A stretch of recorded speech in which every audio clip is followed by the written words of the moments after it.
station. You would have been on TV6 as well. The people starting to recognize you? Yeah, I have fans. Things for you.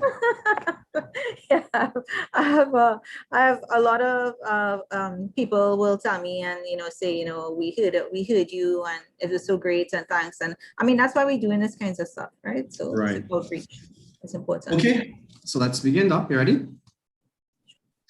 Okay, so a very good evening, everyone, and welcome to and thanks for joining us for what I must say is one of the most important and I would say relevant discussions that we can be having at this moment in our lives and in this moment in our history, at a time where people are afraid or frustrated and rightfully so, because this is a scary, ever evolving monster. And you see discussions and informative programs like this one right here is what will bring us through this. And it is aptly named Hype or Hope, because that's the polarization right there.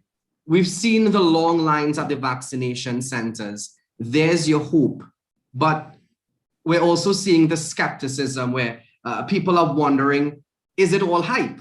So, and listen, if my gardener could tell me that he truly believes that vaccines are being used to kill 1/3 of the world's population, then we really need to step our games up, folks. We really need to step our game up, academia and media alike. So this evening, we'll be delving into the topic of vaccinations. Our expert will be discussing what I can tell you from my line of work, what people are most curious and skeptical about. And also, we're going to look at testing, things like when to test, how can testing be used for screening before entry into schools or hospitals or even your office. We'll be looking at common questions about vaccinations as well. For example, I just had COVID. Can I be vaccinated now? Or I missed my second dose. What does this mean? And what does this do for my immune system? And also herd immunity. We've been hearing that is the golden target here that must be attained before we can see some semblance of life pre-COVID. And maybe, just maybe, I could buy a snack pack again. And we are privileged to have tonight's speaker for this session. And if you're asking what makes Dr. Nicole Ramlachan best suited to educate us on these matters, well, stand by because these are her credentials. Dr. Ramlachan holds a PhD in genetics from Texas A&M University, USA, and a BSc and MSc from the University of Guelph in Canada. She has extensive experience in research in the areas of genetics, specifically in the areas of immune genetics, clinical genetics, and genomics, bacterial and viral biotechnology, forensic DNA analysis, and molecular biology. Now, Dr. Ramlachan has worked with ministerial appointed DNA committees for implementation of the Administration DNA Act. She is involved in genetic testing locally, including SARS-CoV-2 testing and research, and is certified in ISO/ISC testing standards. She has spent the last 25 years doing teaching and research in 7 countries in academia and private companies, as well as for the US and Canadian federal governments and international agencies based in Central and South America. Dr. Ramlachan was also involved in the sequencing of the bovine and the cacao genomes and is well published internationally, so you can Google her. She also has had extensive experience in academia and training graduate and undergraduate students, technicians, and interns in genetic analysis in the US, in Canada, Ecuador, Costa Rica, Honduras, and of course, right here in Trinidad and Tobago. Dr. Ramlachan has also had a tissue culture experience and has worked on virology and microbiology projects with research models studying bacterial and HIV retroviral microbiology projects with research models studying bacterial and HIV retroviral infection, as well as in the production of monoclonal antibodies. In addition, she has set up laboratories in Trinidad, in Guyana, in Latin America, and she also holds memberships in several international organizations and has given invited lectures internationally. So she's a great asset to us, not that great if you feel like you're underachieving after you hear all that she's accomplished. Of course, she's also no stranger to us in the media because we trust her as well. So following her presentation, for those joining us live, we will have an opportunity to ask questions. I'm asking that you post those questions on the YouTube link in that chat box. For now, Dr. Ramlachan, you have our attention. Thank you so much for that very glowing review. And thanks so much for joining us, Akash. I mean, I think it's been great. The media, especially Guardian Media and groups like that have been very proactive in terms of trying to get real information out there to the public. And I, kudos for that. We just want to just get started with the presentation. I would like to just say that this is our 8th now that we're doing for UTT in terms of the Hyper Hope series investigating the COVID-19 vaccination. And today we wanted to talk a little bit more specifically in terms of the tools that we have to be able to look at positivity rates, how do we test, and relate that to vaccination, and kind of have people understand why they see these numbers and what do those numbers mean, why are we so obsessed with that, and how is that going to help us achieve herd immunity, which we are longing to have, so that we can get life back to some semblance of normal. And we start as always with our friend SARS-CoV-2 virus and its basic infection principle, right? So the spike proteins is these little black things on the surface of the virus, and they are what that mRNA coding that we use as a source for most of the vaccines that we have available now code for. The reason why is because that is the point of entry into the body's host cells. And it does that by having affiliation, kind of a lock and key mechanism to the ACE2 receptor of the lung alveolar cells.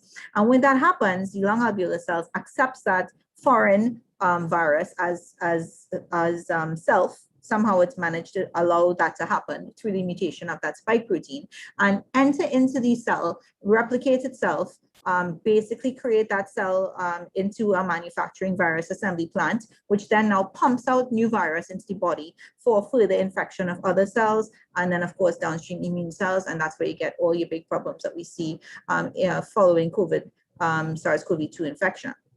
And this is where most of the mutations occur as well too, that we have issues with. And that is because all of the detection systems and so on that we have and the vaccines are developed for these spike proteins, right? So the more mutated that is, the harder it becomes to detect, the harder it becomes to kill, and the harder it becomes to prevent infection, right? So those are the big three that we see with the variants of concern.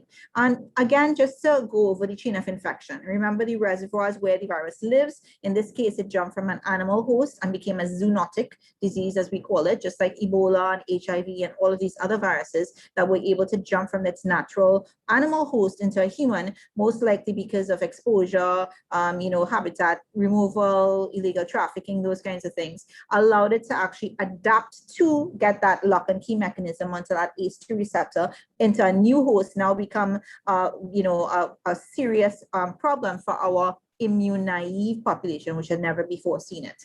Then we get into the mouth and nose spread through talking and sneezing, the modes of transmission, person to person, airborne, all of those things. And again, it comes out through the mouth and nose to go into other people. And then most of those hosts have to, of course, be susceptible and non-immune to be able to allow that cycle to continue ad lib. Now, we always start off with the new cases for the day, the 23rd of June, the reports as of, this was the 23rd of June, was 225. I think today is also around 225 with 10 or so deaths, totaling 768 deaths and 31,000, just over 31,000 cases. Now, the key to note here is this 2-week average here that's giving of total cases. And this is the 7-day rolling average, right? Which is important to note because we always have to compare the 7-day rolling average as opposed to day-to-day fluctuations, because we can get lost with that. Because remember, sometimes we report 1 day, sometimes we report 5 days and all of that. So with the 7-day rolling average, we get a nice reflection of what the true numbers are. And the total number of cases for that 10 to 23rd of June period is 3,674. Right? So we are coming down in our curve, which is great. We're having little blips here and there, but we are on the downward trend for that.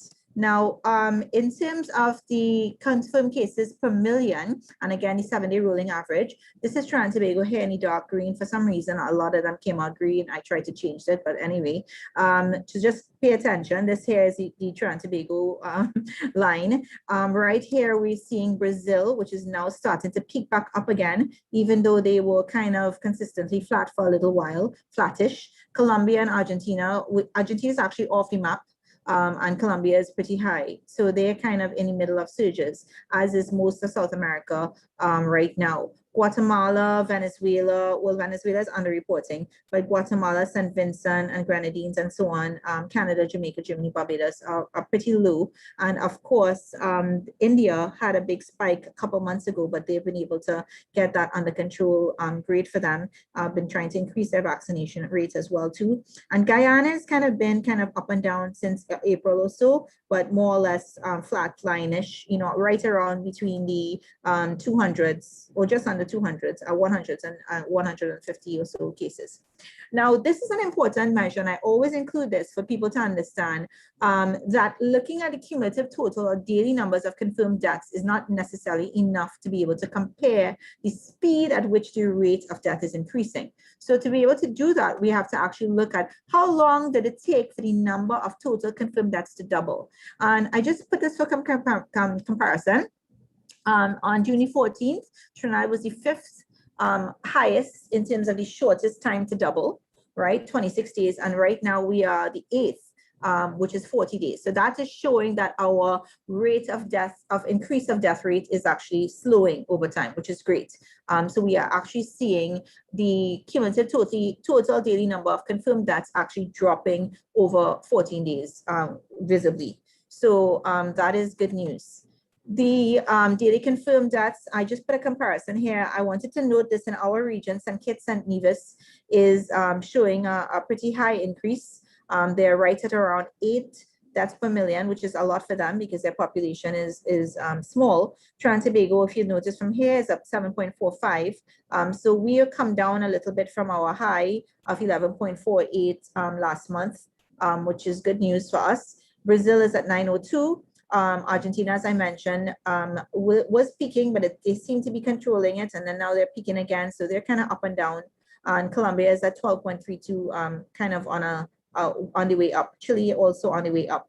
Guatemala on the way up. All increasing. Jamaica is having a little bit of a peak, but you know it's lower than what it was before. But they are also kind of up and downish. The ones that are steady, more or less under 1. United States, Dominican Republic, Asia, Canada, United Kingdom. So they've done pretty well at controlling their outbreaks right now. In terms of overall in the world, there's 178.4 confirmed cases, and you notice this 56-day trend is decreasing. Same thing with deaths. But I want to note this, which I always do, is that the length of time it took to go from 30 to 60 million a few months ago was, well, 10 weeks, whereas about 6 weeks it took us to go from 120 to 150. So we are kind of, you know, on a little bit of an increase in terms of the amount of cases that we're seeing in the world. When we look at vaccination now, some countries have done very well. Seychelles, of course, extremely well, as did Canada and Israel and Bahrain and United Kingdom. They're all above 60%. In terms of at least one vaccination. Canada, I think, is close to 50% with 2 vaccinations in certain provinces. Bahrain is comparable to Trinidad because the population of Bahrain is 1.7 or so million. And 1.7 million, and we are 1.4 million. So they did a very good job of vaccinating very early on because of donations from Sinopharm. That did them very well. United States also very good. Germany very good. Barbados is excellent in the region, the highest number, over 30%. Argentina is right around 30%. Guyana is right around 28%. Brazil right around 28%. And the average for the world is just here, just over 22%. So we have to do a lot better. Mexico, India, and Trinidad are lagging behind in terms of the rates for vaccination. Right now, we have about 3.7% fully vaccinated. So we've done better than we were but we're still far behind in terms of the numbers that we need to see to be able to achieve any level of herd immunity. Around the world, we've given about 2.75 billion vaccinations, which is a lot. It translates about 36 doses for every 100 people. However, there's a stark gap between, of course, the developed countries like the United Kingdom, United States, Canada, which received a lot of vaccinations early on because they bought into a lot of the developing technologies very early and were allowed to do so. In some cases, they ordered 5 times, 3 times, 2 times what they needed. So they are fully supplied, whereas other countries in Asia, Africa, the Caribbean, Latin America, like us, are undersupplied because of that. So we are waiting for our allotments. And as we wait, again, of course, these numbers are a lot lower than they need to be right now in a lot of these countries. In terms of hospitalization and death prevention, I just want to emphasize this. In terms of all of the WHO approved vaccines we have right now, they're close to 100% effective at preventing hospitalization and death, right? And most of them have been tested that have been tested against the variants have been showing that they are effective against the variants, at least a certain percentage. So this is good news for us right now for in our part of the world. And I just wanted to kind of find out in terms of doing this presentation, and I wanted to kind of get a focus on the testing and to have people understand why is this information important? You know, how do we know how do vaccinations work if it is we have to test and then vaccinate, those kinds of things? A lot of people are confused about those numbers that we see all the time. So I wanted to get straight into it. Why is data on testing important? Well, we know the infection status of those who have been tested, and all those who have a lab confirmed infections are therefore counted as confirmed cases. So our information really comes from the number of tests that we do and the type of tests that we do. So the counts of confirmed cases will depend on the number of tests. And without testing, we really have no data, right? And why is that important?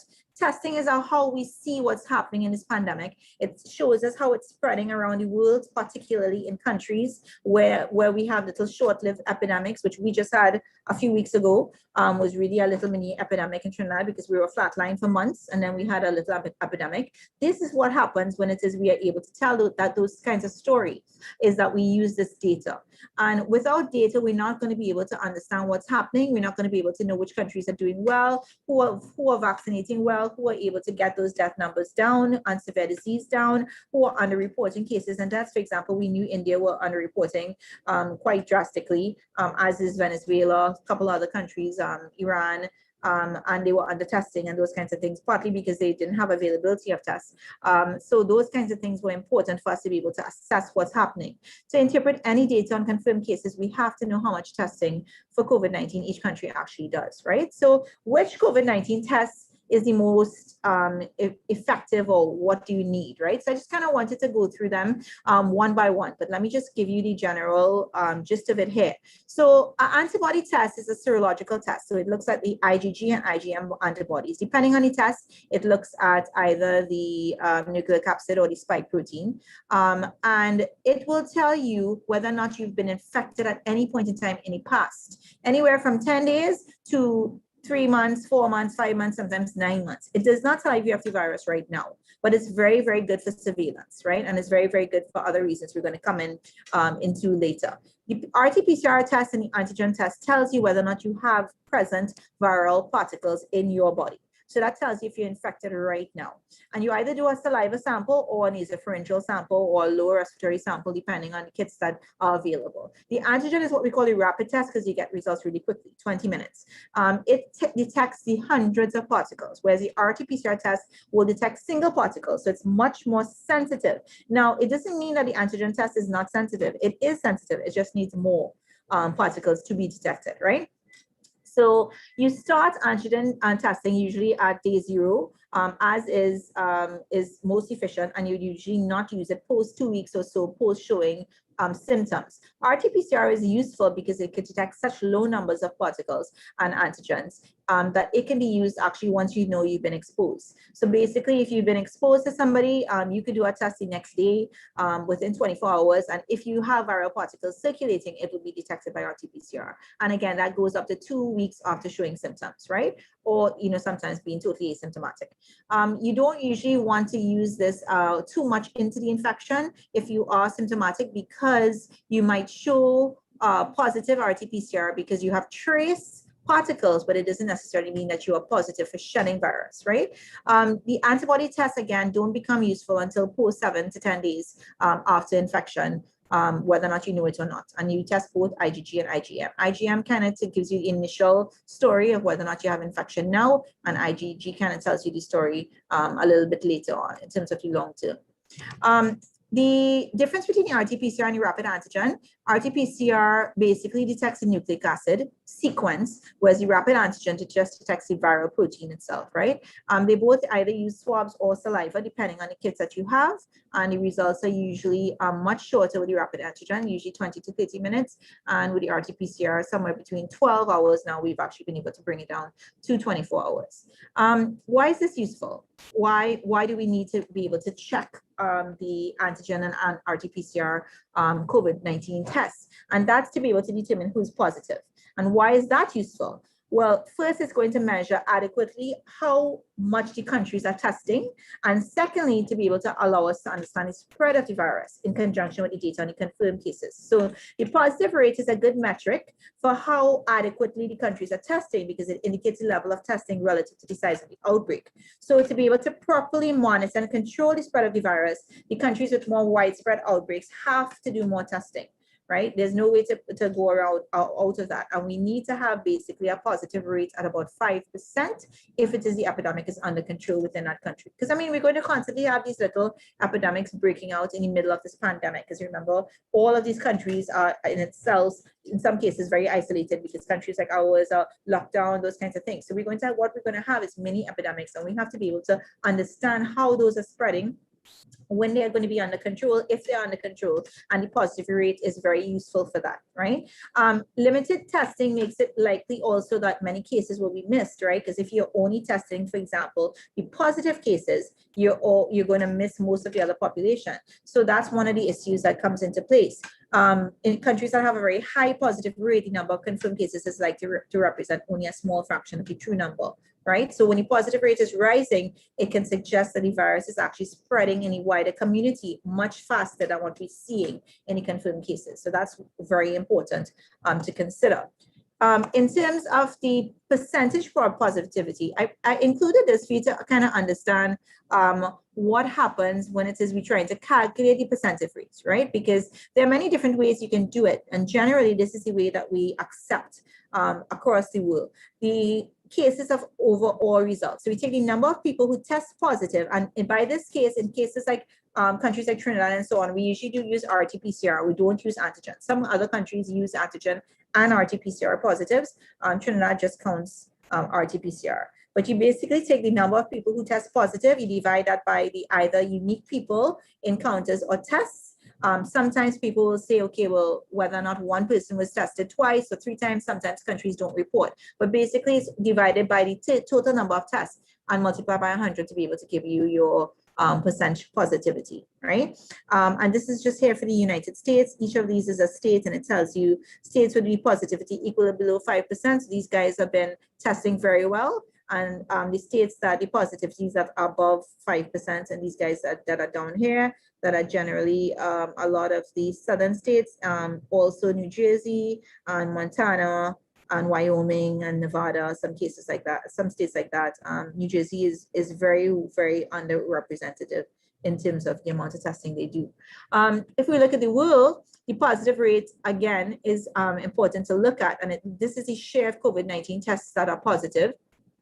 And the daily positive rate giving us, of course, again, as I always compare, the rolling 70 average. And Trinidad and Tobago is reporting as of June 17th to have a positivity rate of 22.3.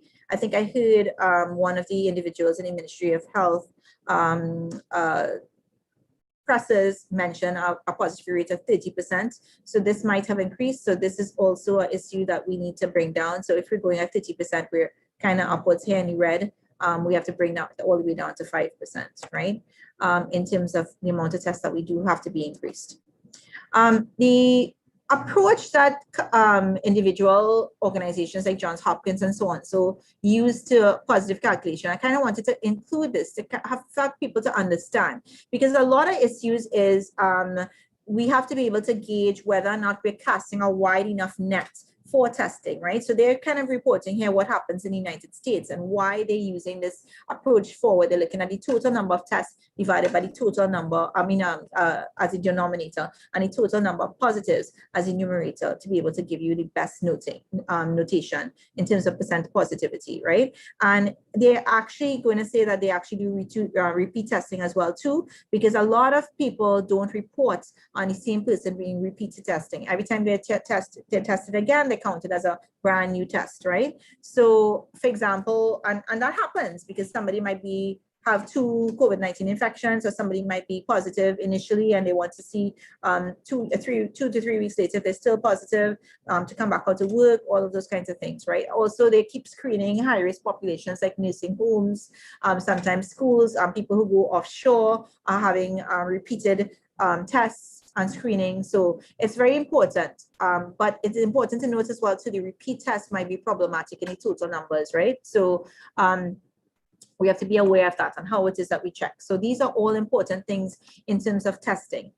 If we look at the scale of testing compared to the scale of outbreak in terms of daily tests plotted against daily new confirmed cases per million, and we do it as a scatter plot, we could actually see the extent of testing relative to the scale of the outbreak in different countries, right? So here we're looking at the vertical axis. Here is the daily number of tests. The horizontal axis is the daily number of new confirmed cases per million people. And as you look down the chart, you can see that some countries are doing 10 or 100 times fewer tests than other countries with similar number of confirmed cases, right? So, for example, Canada is doing about 2,000 tests per million versus Mexico that's doing 90 something, right? So if you look to the right as well too, you'll see some countries that are 10 or 100 times more than others out of a similar test. So where the number of confirmed cases is very high relative to the extent of testing, it suggests that there's not enough tests being done, right? So Trinidad is right about here. So we have the daily confirmed cases per million. So the more we are to the right, we are doing not so great, but we're doing okay, right? In terms of the amount of tests that we're doing for number of cases that we're seeing, right? And that's important to note. So the true number of infections may still be higher than the number of confirmed cases because of that little decrease in testing. So we kind of need to be about here also to actually really be able to get into that 5%, because that's the 5% that we're looking at right here, okay? So that's about 5,000 tests or so in terms of tests per day per million. The overview, generally, this is number of cases, the number of deaths. I wanted to mention this in terms of the vaccines, right? We have about 235,400 vaccines right now administered, about 51,568 people fully vaccinated, which represented, as I mentioned, 3.7%, right? We are going in a good direction, but we need to actually increase that a little bit higher. What kind of tests that we do? We talked about the COVID-19 testing strategies. The personal health, we're looking at the diagnostics, the RTPCR, the antigen, those kinds of things. It could be QRT-PCR, LAMP, antigen testing. And again, key attributes for the personal diagnostics are sensitivity, specificity, frequency. For the population health, we're looking more as a surveillance. So we can actually use these tests to look at asymptomatic people in the population. We could test wastewater, we could test surfaces, and we could actually screen people who are coming into public health systems via using all these different techniques. And again, sensitivity is important, specificity is important, and of course, frequency is important. For public health, you want to be able to err on the side of very high specificity and high frequency to be able to get an idea of what's happening in the population. And again, these can be supplemented, the RT-PCR and lab-based tests can be supplemented with the antigen test as well too, which is important for us to be able to actually determine where the virus is more greatly being found. When and where should you test? Well, test as soon as you feel symptoms. Test if you know you've been exposed. Test if someone in your house has been exposed. Test before going back out to work, because it might be a requirement, especially people who are on lockdown or people who have been sent home because of possible exposure. Test if you're required to do so by your employer specifically. For example, people who have to rotate on and off offshore platforms, people who are in high-risk areas are sometimes being asked to test by the employer for the safety of themselves and others. And test, of course, if you have concerns and want to know your risks. And there are several labs that can assist you with that, including Genix Diagnostics as well. Now, are there problems with testing? Yes, right? This example here, when India had that big peak a few months ago, was happened to coincide with a whole bunch of religious ceremonies and celebrations that were happening in India at the time. And the regional authorities decided, well, they're going to go ahead and continue with them, but they were requiring that people be tested, especially pilgrims who were coming in from other areas. And what they found was like this particular festival here, the Kumbh Mela, caused big surges around the country because they forged the coronavirus tests. Right, the organizers decided to take it upon themselves to not actually test, because of course there's millions of people that they actually have to deal with, and so instead of having hundreds of thousands or thousands of tests, they just forged them, and that was big trouble for India. So a lot of those things are issues, and we have to be very diligent and extremely specific where you go to test, who you test, and demand accountability for your test as well too, right? So broadly, in terms of looking at COVID-19 infection, there are three different types of tests, but there are two basic areas, right? The first one is tests that look at the presence of the virus that aims to establish whether an individual is currently infected. So that tells you your current viral state. The most common way of performing that is a PCR polymerase. It's actually reverse transcriptase polymerase chain reaction test. And of course, the rapid antigen tests, which are much more commonly used in other countries around the world right now, especially when you have a case of mass testing, for example, back to school, back to universities, back to work, those kinds of things. Antigen tests are becoming very useful now. That gives you presence of virus. The other test, of course, is the antibody test I talked about, which establishes whether or not you're infected at some point in time in the past, right? Now, the rapid tests are very inexpensive and fast, but sometimes they give incorrect results. And that's because, as I mentioned before, they need thousands of or hundreds of particles to be able to produce the antigen that it needs to actually have symptoms in the test. Also, when you're doing nasopharyngeal swabs and those kinds of things, it's easy to miss certain areas that might actually be very prone for viral particles to be present, and there are some areas with some areas where they're using antigen tests that are not really very sensitive, and so that's one of the problems. So they're giving an example here: 1 in 5 patients with symptoms and confirmed COVID-19 would receive a negative rapid antigen test result. So people with symptoms and have a negative rapid test result should still do an RTPCR test.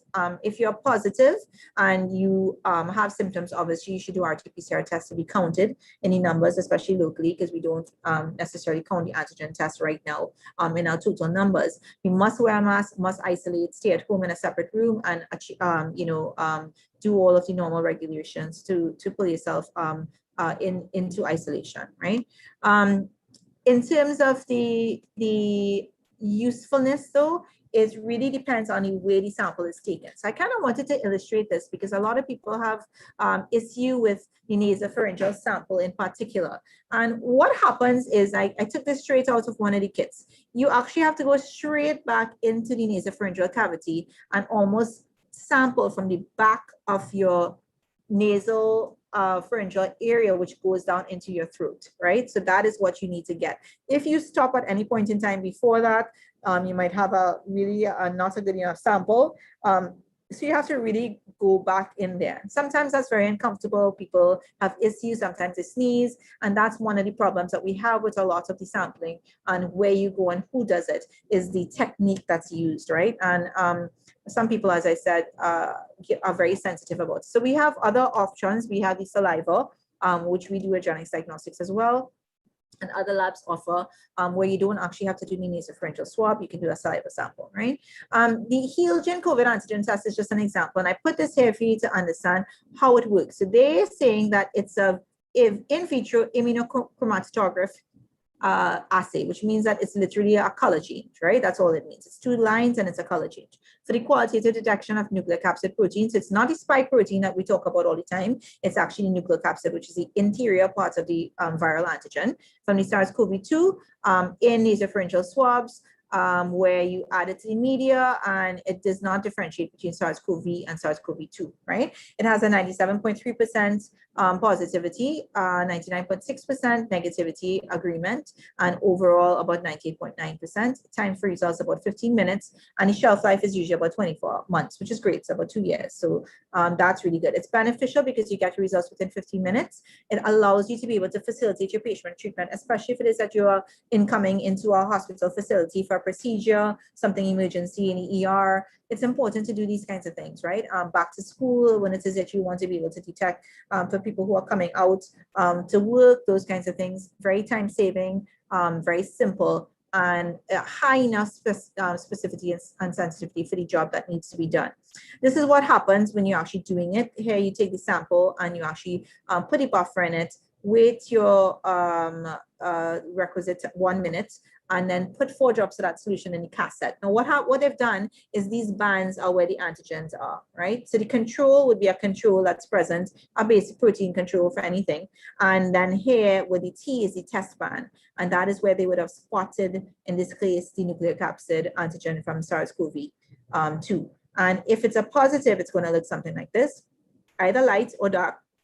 If it's a negative, you're only going to see a line in the control bar. And if it's invalid, you're going to see something like this. So that means it didn't work and it has to be redone, right? So that's why it's rapid. It's very quick. It's very easy. And it's very useful to do in situations where you need a rapid response, a rapid answer quickly. And now the RT-PCR, or reverse transcriptase, is a little more complicated, and well, a lot more complicated and a little more intense in terms of what is required. So you have to actually extract the RNA, actually convert it to cDNA, and run it through a RT-PCR system, which actually generates enough copies of that RNA to be able to be visible and fluoresce, right? So the first thing you do is you extract the viral RNA. You use the reverse transcriptase, which converts the RNA to DNA, and that's an enzyme that we add. It makes the DNA template for the PCR, and PCR, again, is just the common technique for amplifying a small piece of DNA in a specific area to be able to create enough copies for us to be able to see it. And then we put 4 primers to bind. Now, the reason why we put 4 primers is because there are 2 primers that sit down close, and then 2 other primers that sit down a little further away that kind of build it off, and they actually emit a fluorescence color that can be detected by the machine, right? As multiple copies are sequence of the DNA, particular DNA, in this case, the spike protein, which is what we're trying to detect, gets more and more and more and more in that solution, eventually more and more light is produced because the fluorescent probes are going to sit down and copy itself more and more and more. And the probe is going to give that signal. And the more positive that we see, the larger that curve comes off, and the more negative, the flatter the curve. And that will tell us the amount of light produced, which is equivalent to the amount of probe that bound it, which is equivalent to the amount of viral particles that we have specifically for the spike protein. So that's what makes it so specific. But again, it takes more time, it's more expensive, you need more specific equipment and those kinds of things. But it is what it is used generally right now for diagnostics.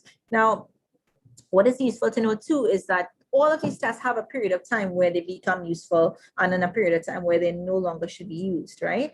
And this particular paper here was published back in 2020, and it actually showed, when they looked through all the literature, they looked at 5,078 studies, they were able to find that the highest percentage of virus detection from nasopharyngeal sampling was between 0 to 4 days post-symptom. So the earlier you get tested, the better it is, right? If you wait to 10 to 14 days, it drops off to almost 54%. And on average, the duration of detectable virus was longer with lower respiratory tract sampling than upper respiratory tract sampling as well too. And they were able to find samples that were positive up to 46 days. We know now we've seen samples that are positive up to 90 days post-infection. Again, that does not mean that you are transmitting virus. It means that you have particles circulating in your body that's detected, right? So that's also a delineation that we need to put, right? So you really need to be very, very diligent with your RT-PCR and get it tested as soon as you know, get tested with RT-PCR as soon as you know you've been exposed, or as soon as you show symptoms, right? It's very, very, very rapidly. You need to be able to do that to be able to get a good response. If you wait too long and the viral load drops off, you're not going to see a positive with RT-PCR, and you might still be positive, and you might get a positive later on with antibody testing, but it wouldn't be detected with RT-PCR. Now, speaking of the antibody testing, why is it important? Well, and why should we do it? So it's a serological test, and it's usually done after full recovery, or for different reasons, right? It's a finger prick where they just take one little drop of blood, and it looks for specifically antibodies, either IgG or IgM antibodies. And this is what is produced if you've been exposed to the virus, as I've mentioned in previous sessions, where you've actually fighting the virus so that you actually are going to produce antibodies against that virus. So this actually detects those antibodies. If the antibody test is positive, it tells you that you've been infected with COVID-19 at some point in time in the past. It doesn't mean that you necessarily have infection now, but it means that you have some sort of immunity, which is good news for people who want to know that, right? We don't know how much you're going to be protected against reinfection. We don't know how long your immunity is going to last, but at that point in time that you have a positive, it means that you have either been exposed to COVID-19 infection in the past, or you've been vaccinated and you have a positive response, right? So the timing and the type of antibody test is very important. Again, you don't want to do it before 10 days of post-infection, because you're not gonna, if you do it too early, you're not gonna see a good enough signal, because you don't have enough antibodies building up in your body to be able to detect it, right? Another benefit of using this is if it is people are donating plasma, which is happening in a lot of countries. If you have a really good antibody response and you've recovered from COVID-19 infection, we were using, back before we had vaccines, they were using this a lot in treatments, right? So that was important as well too. It's also important to look at the antibody tests when we're looking pre-vaccination as well too, because if you are able to actually detect your antibody levels pre-vaccination, that can kind of help you kind of circumvent some possible risks, right? So the antigen test, again, nasal swab, it looks at thousands and hundreds of particles, right? So you can't possibly get a false negative depending on where you take the sample from. And you might have to do a follow-up RT-PCR test, right? The RT-PCR test is, again, looks at genetic material, and it's lab-based.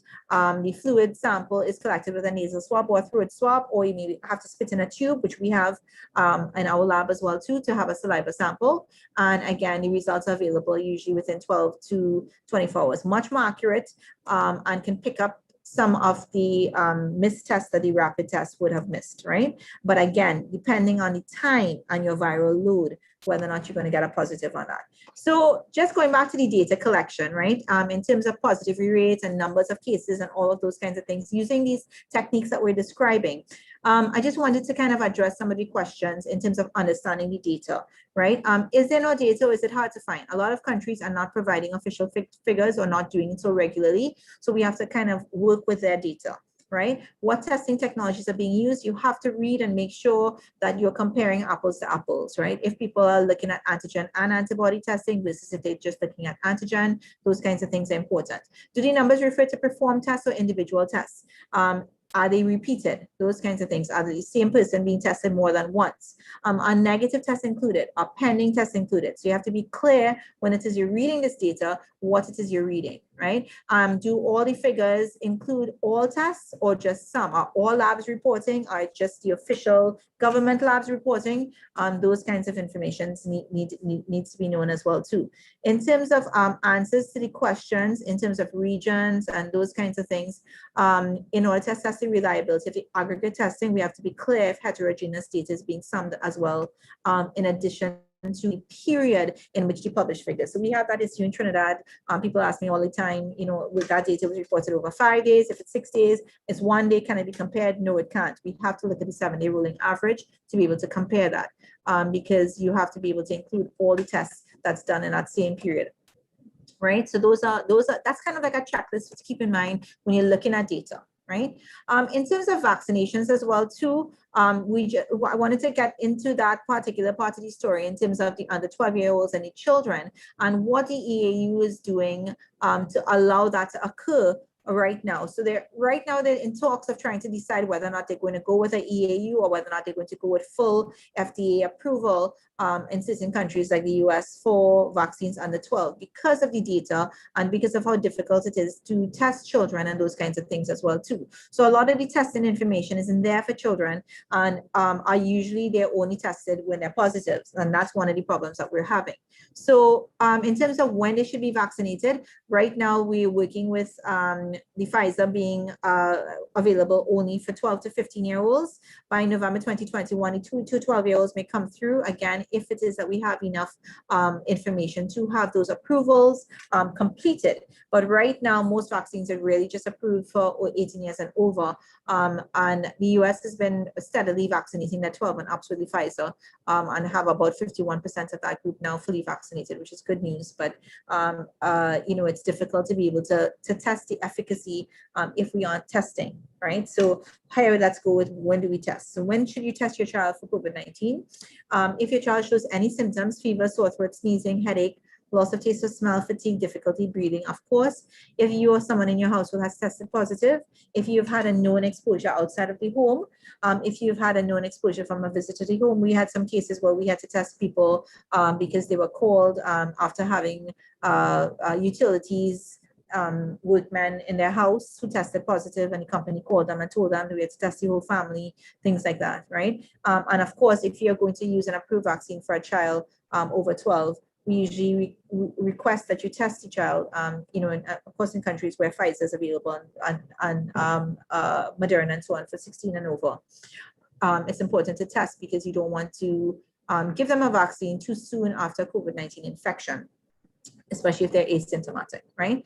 Should you test if you had COVID-19 infection? Well, anybody with a recent COVID-19 infection should vaccinate minimum of 2 weeks from the date the symptoms stop. So you need to be able to do some sort of test, ideally antigen test or RTPCR test will tell you your present state, but your antibody test will actually tell you whether or not you've been infected over a period of time. So individuals with a positive RT-PCR test who are asymptomatic should also wait minimum of 2 weeks to test until after test to vaccinate, and individuals that have very strong COVID-19 antibody rapid test response, if they're asymptomatic, are advised to wait 2 weeks to vaccinate as well, children and adults, because that might give you a possibility of having a severe adverse effect because you are trying to stimulate an antibody response. And if you already have a high enough antibody response, that might contraindicate and cause issues. What about people who've had a history of clotting disorders and all of those kinds of things? What kind of tests are available for that? Well, obviously you can do RT-PCR and antigen tests to look at your current state of COVID infection, and you can look at an antibody test to determine what your antibody level is. But we also have genetic tests to actually be able to determine whether or not you have a propensity for clotting disorders. So people who have a history of stroke, DVTs, deep vein thrombosis in their families or themselves, people who have low platelet levels or platelet 4 antibody potential issues, these are all tests that we can do.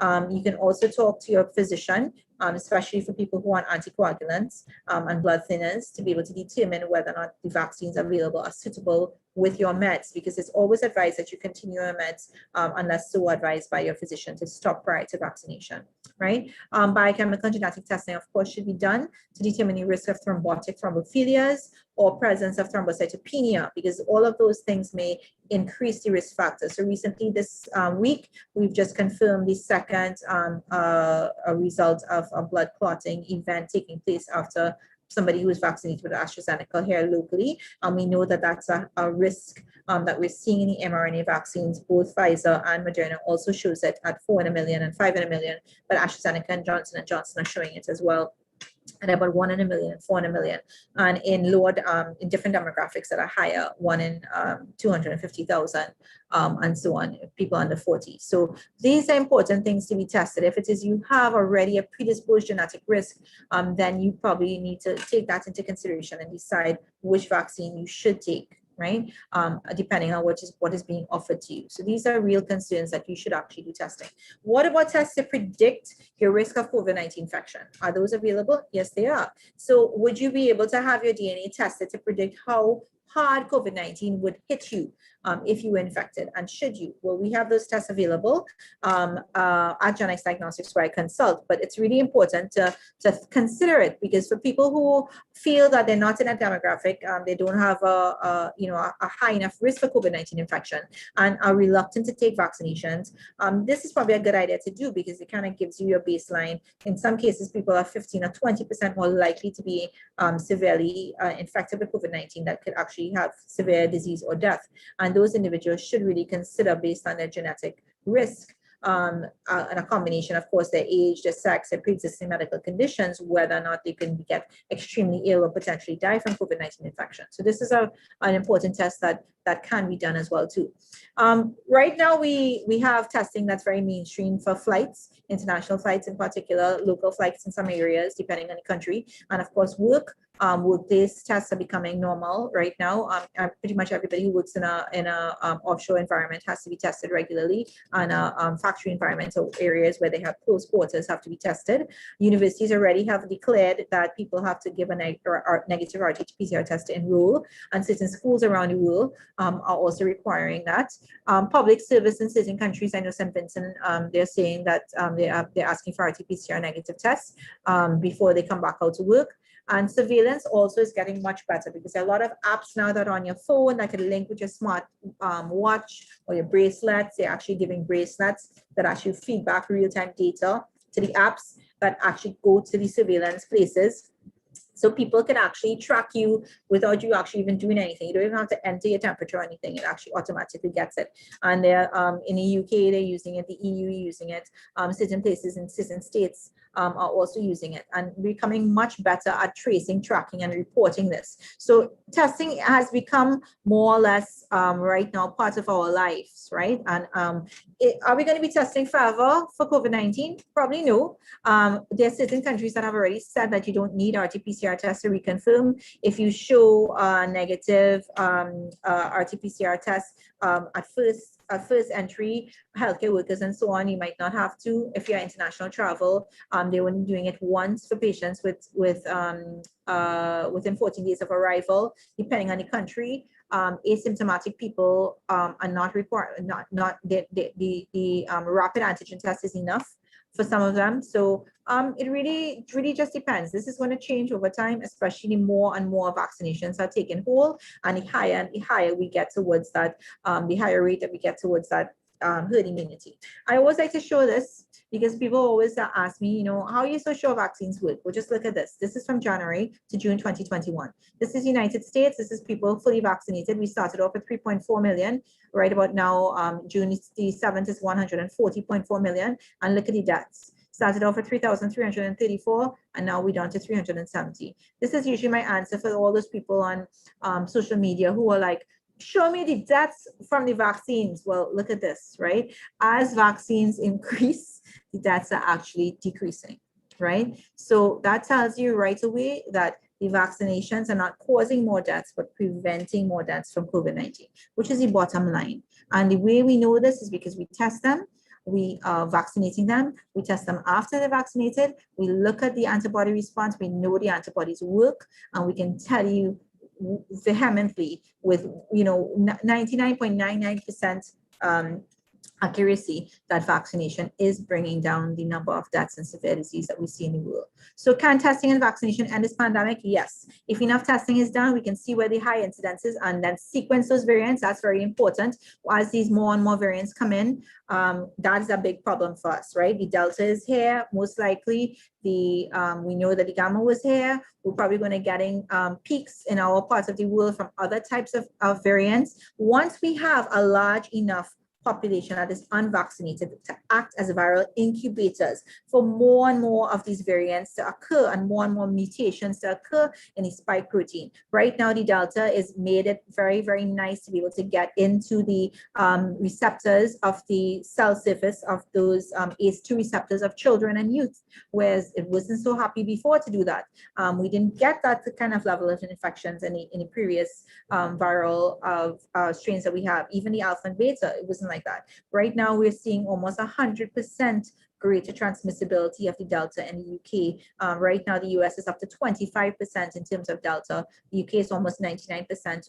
All they're seeing is Delta. So that's going to start happening more and more and more as more variants pop up in the unvaccinated populations around the world. So we have to be able to use the information from testing, use the information from sequencing. People have to submit to tests. You can't just stay home and say, well, you know, I'm feeling sick, I ain't going to get tested. I don't want anybody to know I have COVID. You have to be part of the solution. You cannot be part of the problem. And we have to be able to use that information to be able to increase vaccination rates. We need to know who has what variant to be able to know whether or not the vaccine was useful.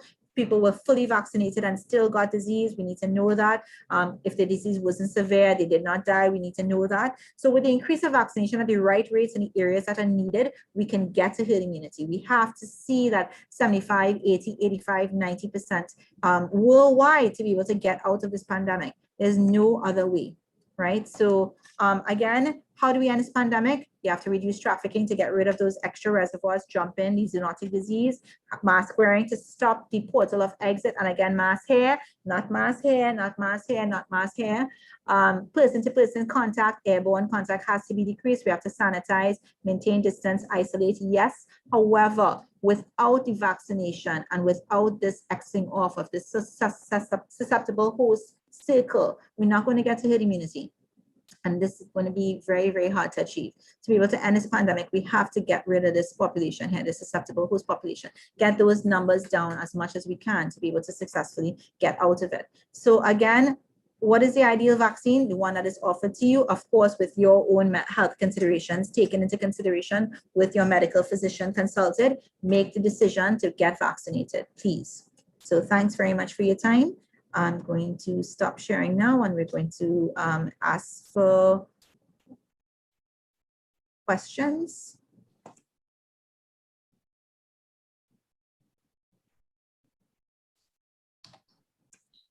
Okay, thank you very much, Dr. Ramachan. A wealth of information there, and I really like the data that you brought with your presentation as well. We have a few questions. There's some very good questions, but I'm going to use my journalistic privilege here and jump to the front of the queue with my question. Sure. We're talking about testing. We're telling people, get tested, get tested. Testing could be very expensive at times. Actually, it is very expensive, from $1,100 to people coming home by you and testing $1,400. But the good news is you get your results almost right away or later that day. People who are depending on public institutions for testing, we did stories with people, a gent waited over a month and he still hasn't gotten his results yet. That kind of gap and that kind of a void of knowledge there, how does that play into this whole thing here? Is that a dangerous thing to have? Yeah, it's very dangerous, and it's very frustrating because you have people in limbo.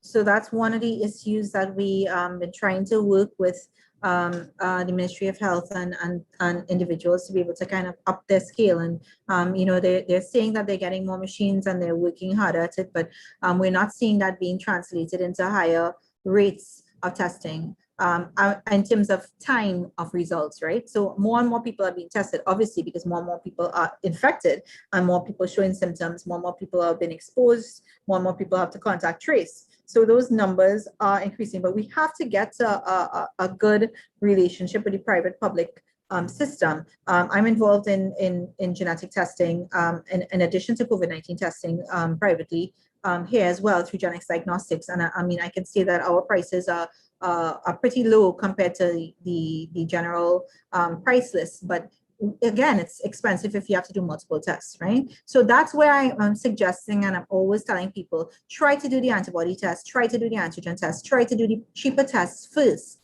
to be able to determine if you even need to do RTPCR tests, because sometimes you don't. And a lot of people are you know, price gouging and encouraging tests when they don't need tests, which, you know, because I mean, it's a at the end of the day, we're a capitalistic society, right? So you have to be very careful and you have to be very diligent in asking for the correct test as well too. So they, again, as I said, there's an important thing to notice when to test and what tests to do. So you can call us at Genetics Diagnostics 777-GENE. You can call other labs and find out before you make that booking or before you decide, get the advice on what tests that you need, and call around and try to get the best test for you and your family. So people would have sent questions as via YouTube, and some people WhatsApp me questions. One question someone had is that they had COVID-19 in the past, and I think when the Prime Minister had COVID-19, the CMO told us that he needed to wait at least 6 months before he could be vaccinated now, and then we saw that time go down to 2 months from another expert. How long should I really wait after I had COVID to get that vaccine? It is recommended on if you look at the CDC and the WHO and the EU recommendations, it's 2 weeks post your last symptom, generally. That's what they use, right? So basically, of course, if you have a fever and you're suffering from symptoms, don't go and get vaccinated, right? That's basically what they're saying. You need to have enough time pass. But what we are doing is that we are offering antibody testing prior to vaccination to be able to see. Because if you have a flaming antibody response and it's really, really strong, post COVID-19 infection, we are recommending we'll wait, because it means that your antibody levels are probably strong enough to be able to give you severe adverse effects, right? So that is a tool that we use in our lab to advise people when is a good window to be vaccinated. But generally, you don't do it before 2 weeks. And again, of course, it could be up to 6 months, depending on who you talk to. But generally, in the United States and the EU and other countries like that, they're recommending that 2-week window, especially if you are in an area where there's rapid rise of COVID-19 infection. If you are in the middle of an epidemic locally, you need to be vaccinated. You can't wait, right? So that's why they kind of err on the side of safety with that. But you can use the antibody test as a tool. As I said, all of these tests are important to be able to work together with vaccination, to be able to give you the answers you need to be able to get vaccinated and get vaccinated safely. All right, we have a question from Vladimir Kuchon-Buru. He's asking, with the proposed opening of the borders next month, in about 3 weeks' time, would Trinidad and Tobago have to adjust its testing and or a vaccine strategy to deal with arrivals?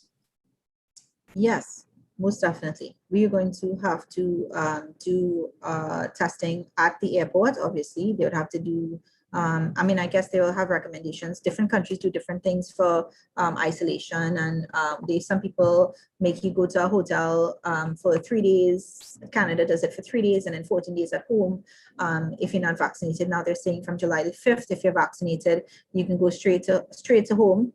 And I don't think they're doing any isolation. So they're different. They're going to have to decide what they want to do in terms of the official capacity of Trinidad, because different countries do different things. Some countries don't ask for any isolation once you're vaccinated, and some countries will require you to do quarantine and isolation depending on your status. So we definitely will have to adjust it, and yes, we will have to be tested much more efficiently than we are being tested in the past. Okay. We have another question here from Marcus Vindruki soon. He's asking, what are we learning and need to know about mutation? And I think he's specifically here talking about this new Delta variant. How is this changing the game here? Well, you should have looked at my talk last week. But anyway, we dealt with variants. I mean, we have the alpha, the delta, the beta, the gamma, and we continue to have more. There's about 6, so we're actually up to kappa, I believe. But the variants of concern is the ones that we're concerned with right now. We have no documented variants of high significance in the world to date, i.e. ones that evade immunity completely. We only have variants of concern. There's a triple mutation in India that we're very concerned about. People are watching because it seems to not only evade immunity and have high transmissibility, but it's causing much more severe disease and death, especially in youth and children.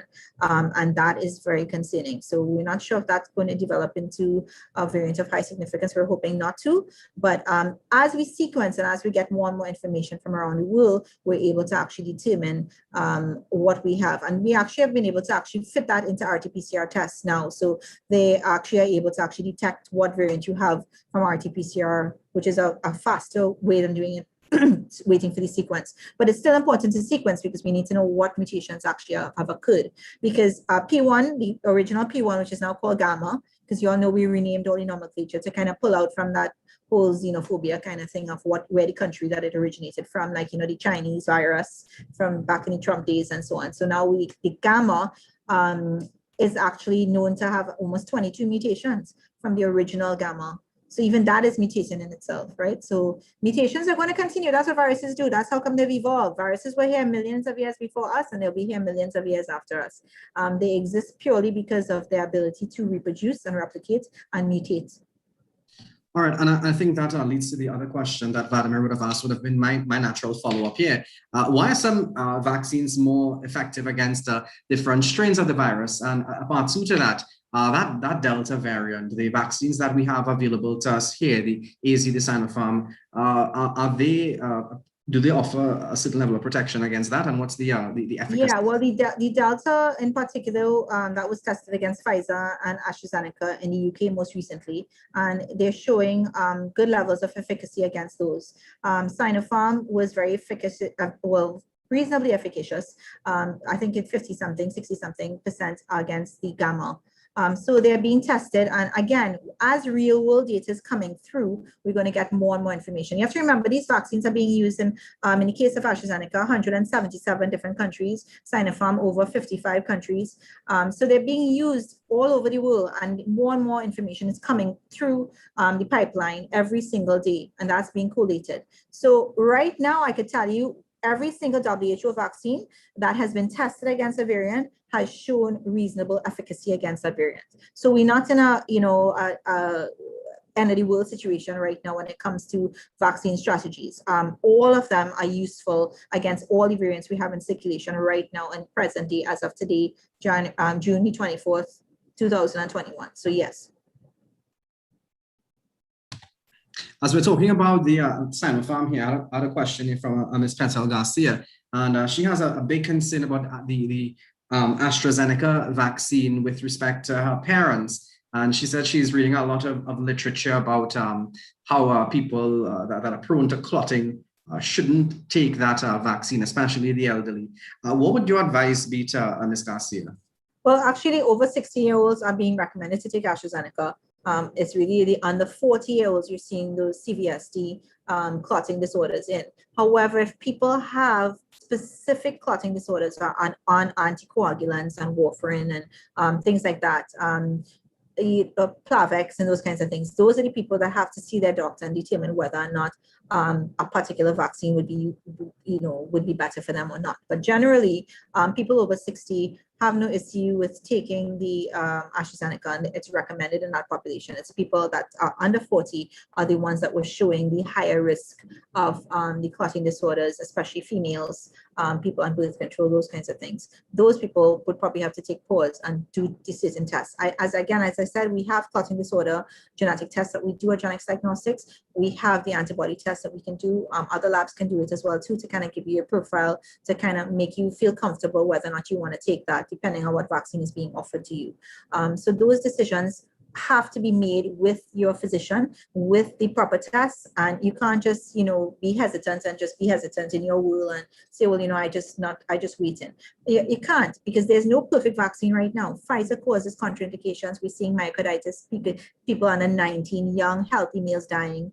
It has happened. The Pfizer and Moderna both have blood clotting issues, as well as Johnson & Johnson and AstraZeneca, which was seen in the clinical trials. Sinopharm has encephalitis issues, so does Sinovac, the inactivated vaccine. So with every single vaccine, you're going to see the risk of severe adverse effects. Even in mumps, measles, rubella vaccines, the 6-valent vaccines, diphtheria, pertussis, whooping cough, polio, ones that we give our 3-month-old, there is severe adverse effects. And people still line up in their pediatrician office to give it. And I keep asking people that question when they're like, which brand of vaccine should I take? I always ask them this, what brand of vaccine did you give your 3-month-old? And they just stare at me. And I'm like, it is not so much important the brand of vaccines, but the efficacy and the safety of it. And the WHO has done a very good job to date of doing that for us, to be able to say, okay, well, if you are in this population, you should pause. If you're not in this population, you shouldn't pause. So we know now, Sinopharm over 60, you need to check them for immunity, because there are some countries, Bahrain and United Arab Emirates, that are saying we need a boost, because they have been vaccinated since January, and they're seeing immunity waning in their over 60-year-olds, because they were not initially included in the clinical trials. So we knew that might happen, and we understand that. Also, too, we don't know how long immunity is going to last, because remember, we just started testing these in December 2020. Right? So we basically have 6 months of data. If we add in all the phase 1, phase 2, phase 3 trials, the longest data we have is from June. So basically, the longest time we have to say that you will be immune is 12 months. Nobody knows what's going to happen in 15 months, 16 months, 24 months. So we might have to have a booster situation happening every year, and we have to be aware of that. That happens with many different vaccine protocols, hepatitis, tetanus, all these different ones we have to get boosters. Influenza, we get it every year. So we might get to that point where we're going to get to that, where we're living with this virus in the long term before we actually are able to eliminate it or even eradicate it. And we have to be prepared for that. All right, so I have a Kevin Ramsar who's asking that in light of 57,000 odd people being fully vaccinated and with around 187,000 people getting at least their first shot, he's asking, can we start reopening the economy at this stage here in terms of retail outlets, in terms of buying food? Well, I mean, you have to understand, we have 3.5% people fully vaccinated. So answer that. Do you think that that is safe enough to be able to be 100% back out? No, I would say no. Whether or not we can open things, certain things with pause in other areas, yes, I believe that we can start some level of economy opening back up, but we have to be very cautious, because look at countries that did that too early, like Seychelles, where they had 62% of people fully vaccinated, at least one vaccine, and they opened back up to the public because they are 100% tourism-driven economy, and opened back up to flights, international flights and stuff, and they had a huge spike. Of course, their deaths and severe disease were completely in unvaccinated people. People with at least one vaccine were able to survive and not have severe infection. So it has to be a balance. We have to balance it. We have to keep those restrictions in a certain level to be able to balance off the vaccinations. And unless we get to that 60%, with every 20% increase of vaccination, you get a 2-fold decrease of positivity. And that is something that I need to stress. The positivity rate in that community, that country, drops 2-fold. So if we can get that vaccination rate up to at least 30-40%, then we could start to talk about opening up a little bit more. But right now, I think it's definitely too early to be fully open. So Kevin, if you're listening, that means you still have to cope with it. So Minister recently said that there would be a short period of no first vaccinations or no first jabs until we get another supply. Do you think would that affect us at all in terms of when you heard that, given your expertise? Did it bring any alarm bells for you that would be stopping this program for maybe a couple of weeks? I'm always frustrated by that. This happened before with the AstraZeneca, and that was right as we were surging post-Easter. I am always concerned when there's a pause of vaccination, because as far as I'm concerned, we need to be wrapping up, right? So, I mean, of course, the availability is an issue, the supply is an issue. Everybody understands that, but we have to be concerned. And that's probably one of the reasons why we can't really talk about in the next 2 to 3 weeks really opening up with any great amounts, because we're not seeing that increase in vaccination that has to be like this to be able to allow us to open up. We're actually seeing more flatline now, of course, because they're going to have a little pause. So yeah, I'm concerned.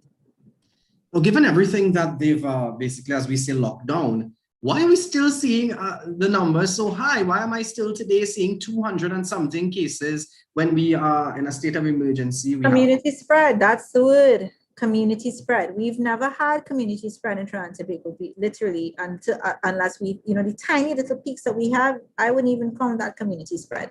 This is really the true community spread that we're seeing, where we're seeing people in entire households getting sick, right? Not one person or two persons, but 10 people, all children, all adults, all older people. And that's what's happening, because of course, the more isolated you are and the more locked down in your house, those are the people who are going to get it. And that's really the situation. So it's community spread. Of course, we have porous borders as well. I mean, that cannot be understated. So we probably have a certain amount coming in from external sources that we cannot track. and we don't know where and when it's coming in. So that is also has to be stated. But I believe that we truly have community spread. In true sense as we will. Now, of course, again, we're decreasing, but we're not decreasing at the rate that we need to be able to decrease. And that's in part because of the situation with vaccination. It has to go hand in hand. We have to ramp up to 10,000 vaccinations a day. What about the variants that we're seeing, the P1? Would that be a contributing factor? Yeah, of course, it's more transmissible.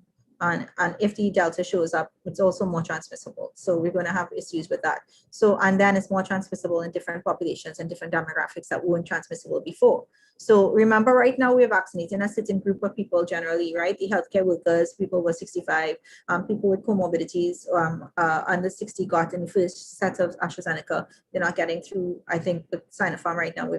So those populations will be safer, because we have higher numbers in those populations vaccinated. But everybody else, the normal people under 25, under 35, the 25 to 45 year olds who don't have comorbidities, they are all technically immune naive. So they are open vessels for transmission, for infection and severe disease and death. I have a question from Kieran Bibiaki. Asking regarding antibody-dependent enhancement, or EDE. Could you provide some enlightenment regarding what this is, and should we be concerned about it as a possible factor with the current pandemic? Well, it just means that they're able to evade the antibodies, right? That the virus have been adapted to evade the antibodies that are being developed. And that's always a concern, as I mentioned before. So the three big ifs with variants of concern are transmissibility, which increases, the severe disease causing and more death, and of course the possibility of evading not only antibodies, but also evading detection, because remember, our detection is also based on sequence. And if that sequence of that spike protein is changed so much so that we aren't able to detect it by RTPCR, then that's also a problem. All right, and my final question before we wrap, you see, we have been taking our testing numbers up, and we've been hearing that since last year, since March, April. We're not testing enough. We're not testing enough. What would be your recommendations to put an infrastructure in place so we can make testing a bit easier to access? Because people don't want to get tested, not because they want to, they're trying to be irresponsible, but they're not going through that headache right now because they don't feel like it's easily accessible. And I guess that's a lot of the problems that we're having. I mean, the labs are frustrated too, I can tell you that, is that it is always an issue with testing. So that's why I'm saying that, we have different types of tests. So like we have the saliva-based RTPCR tests. Some people have the nasopharyngeal swab RTPCR test. There are the antigen tests available against saliva as well as RTPCR. So there are different ways that we could get around that. But accessibility is a problem. But I would say to tell everybody, call around, don't get frustrated. If it is that you've done it in the public system, keep trying to pursue to get your answer, because a lot of times your livelihood depends on it. You might have to go back to work, and you're not going to go back to work unless you have this negative RT-PCR result. And that can't be 2 weeks or 3 weeks that you're waiting for that. Post waiting already in isolation 2 weeks, right? So those are the kinds of things that we have to be able to help with. And I mean, I've heard that CAF is increasing the capacity and this kind of stuff. So, but we're not seeing it translated right now yet with quicker results, and that's what we need to see. But I mean, use the private labs when you can. Of course, you can call us at 777-GENE 4363. We could try to help and call other labs and try to get the best test for you. And I always defer to the patient's preference, but we give advice. I mean, advice is free, so call if you need it, and try to schedule tests as you need it, because again, without testing, we're not going to be able to get anywhere. Yeah, I'm a victim of that system myself. I think I tested positive at the beginning of May, and I'm still waiting on that release document. Wow. Yeah. Well, this has been, Doctor, a very, very good session. We're leaving this with a better understanding of what we're up against, and I really hope that people not only continue to follow these sessions, but also continue to ask the right questions to the right people. It's okay not to know. It's not okay to remain ignorant. And I've seen what education does in this pandemic. My own family members went from not wanting the shot to some of them being fully vaccinated as of this morning. And they got there on their own free will through informing themselves and dispelling the old talk you'd hear in the taxi on the way home or wherever. And so I want to thank you a lot, Dr. Ramlachan, for the insight that you continue to bring on a national level here. I want to thank the University of the West Indies and give them a round of applause for all citizens and the entire team, for all citizens and not just students on this matter, because, and it may sound cliche, but maybe because the term is so hyperbolic, but in past events, but in this instance, it's really life or death. And the information you get now is the information that will help protect you later. So folks, University of Trinidad and Tobago, Akash. What did I say? Not that Did I say we? That's Yeah. all right. The University of the Trinidad and Tobago, and maybe we could look to you all as an example. Maybe that's what I was trying to say. If they could use this, as an example. So No, and we work together with and we look forward to working together with the different institutions around the country and so on. And that's important. We have to state that we have to get through this together. That is really the way that it works. Nobody's working in isolation here. Everybody has to work together. And this is the reason why UTT is trying to do these things. We're also having this rerun on IETV. As well too, and it is permanently on the internet through the YouTube medium for more access. And we're doing more series. This is number 8. We have 2 more in this series, and then we have a standalone dealing with mental health and long-term COVID issues, which is also very important, which I hope you'll be a part of too, Akash. So thanks very much for watching. I have to say, and the other sessions are there on your YouTube page, the University of Trinidad and Tobago. So the other sessions are there if you want to get caught up. Of course, I think you will have 2 more in this series. Yes. Yeah. So on Thursdays at 6 p.m. Thursdays at 6 p.m. So folks, thank you so much. Thanks for joining us, and let's continue to do the right thing. And of course, if we do that, we will get through this together.